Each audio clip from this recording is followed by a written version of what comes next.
Okay, this fight, I really do need to give my immediate reaction for. That robbery that we just witnessed. So, Gervonta Davis versus Lamont Roach, the WBA lightweight title fight, ended in a majority draw. One judge had it 115 to 113 for Tank Davis, and the other two had it a draw. Now, forget about the scorecards, yeah? Even though I actually had it 117, 111 for Roach. Forget about the scorecards, because two judges had it a draw, and Lamont Roach was robbed of a 10-8 round. He was robbed of a 10-8, which means if the 10-8 round was given, he would have won it on the cards, right? Even though, you could probably argue that if that 10-8 round was given, they probably would have given more rounds to Tank, so Lamont Roach don't win it, because they're out to rob him. But at the end of the day, in theory, that 10-8 round would have won him the fight, right? The way the judges scored it. So forget about how the fight ought to have been scored first and foremost. He was robbed of a 10-8. Tank Davis took a knee. The referee, Steve Willis, was fully biased. Imagine if it was Lamont Roach that took the knee. He would have started counting straight away. And I believe Steve Willis, obviously I haven't had a chance to rewatch it yet. This is literally my immediate reaction. 10 minutes to 6 in the morning here in the UK. But I believe Steve Willis did start counting right away. And then he just let Tank just go to the corner, get his eyes rubbed, without even if Tank was started to indicate to the referee that he wanted to go to his corner to get his eye checked out, then even that's questionable. It's up to the referee to do something like that. You're going to take a knee, then twist around and try to style it out, then go to your corner to get your eyes rubbed. And then after the fight, he gives the excuse that someone put grease in his hair.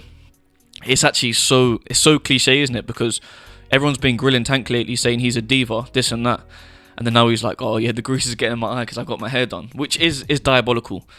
So yeah, for now, we don't really even need to get into the scoring because the guy was robbed of a 10-8. But at the end of the day, the scorecard should not have been that close anyway. The first half of the fight, to be honest, was quite nauseating to watch.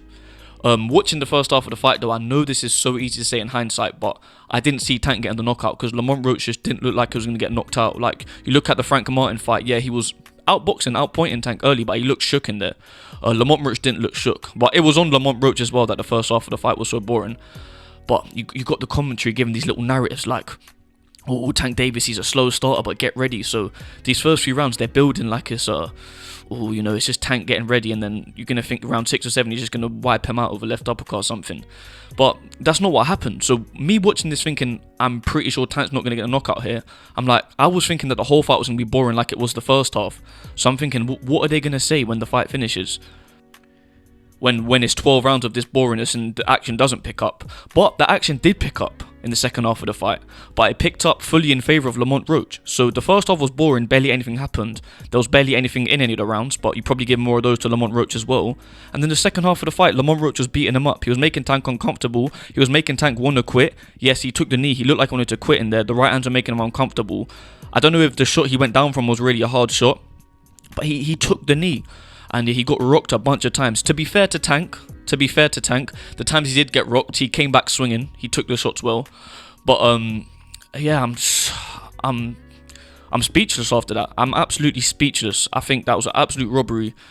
I do need to watch it back and score it, but my immediate reaction is, regardless of the scorecards, regardless of whether or not I'm stretching it by saying it was 117, 111 to Lamont Roach, which is a 9 rounds to 3 scorecard, the fact that he didn't get that 10-8 is crazy. You know, if it was Lamont Roach, they would have given the knockdown. He took the knee. It doesn't matter the circumstances.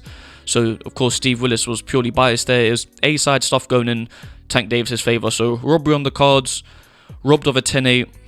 Tank Davis nearly quit. He looked like he wanted to quit. You see him acting out in the corner between rounds after that 9th round. I believe it was the 9th.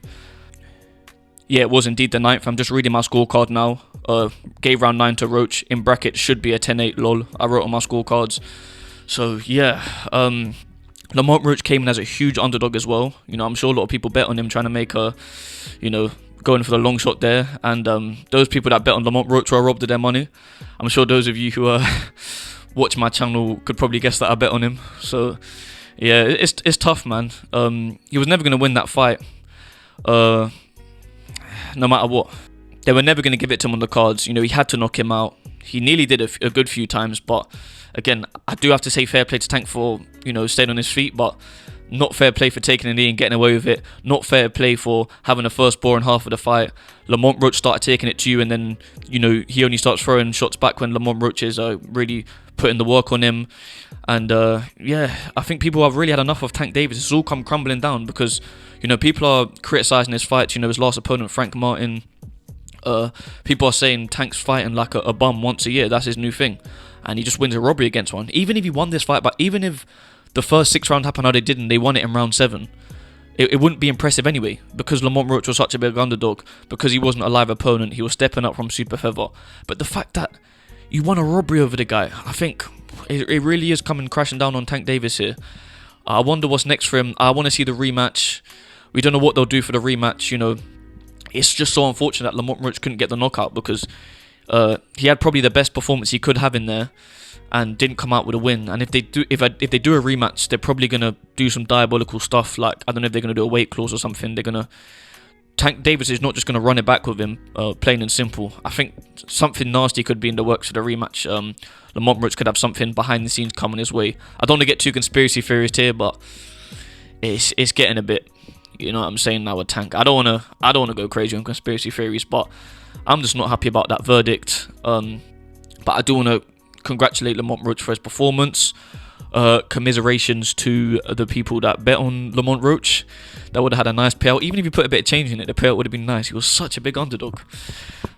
Oh well. Yeah, also, I don't want to compare this to Shakur Stevenson at all, because that makes me sound like a Shakur fanboy, which I'm not. But, you know, I'm not in that American thing anyway, like, oh, Shakur fans this, Tank fans that. But, I mean, it probably was people that are Tank Davis fans that were really grilling the Josh Padley fight, even though there was nothing that Shakur could do about Floyd Schofield's pull out, and saying, yeah, he's fighting an electrician, this and that. But at least he knocked the guy out. You know, he peppered him with body shots. Got him out of there, mid to late rounds.